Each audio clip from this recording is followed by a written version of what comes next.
జమ్మూ కాశ్మీర్లో జరిగిన ఉగ్రవాద దాడిని నిరసిస్తూ ఖమ్మం జిల్లా సత్తుపల్లిలో హిందువులు కొవ్వొత్తులతో నిరసన ర్యాలీ నిర్వహించారు. ఉగ్రవాదులు హిందువులనే లక్ష్యంగా చేసుకుని అతి దారుణంగా కాల్చి చంపడం చాలా బాధాకరమని అన్నారు. దాడికి పాల్పడిన ఉగ్రవాదులను కఠినంగా శిక్షించాలని సందర్భంగా వారు డిమాండ్ చేశారు. మృతుల కుటుంబాలకు ప్రగాఢ సానుభూతిని తెలియపరిచారు. చాలా అల్ప సంఖ్యలో రావడం శోచనీయం.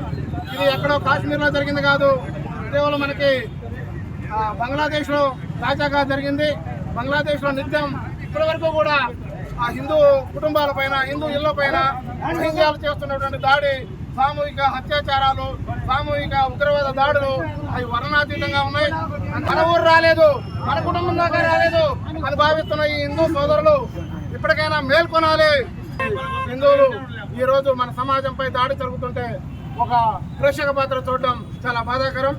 మన ప్రాంతాల్లో, మన సత్తుపల్లిలో ఇంతమంది హిందువులు ఉండి కూడా ప్రాంతాలకు, రాజకీయ పార్టీలకు, కులాలకు అతీతంగా తరలి రావాలని ఉదయం నుంచి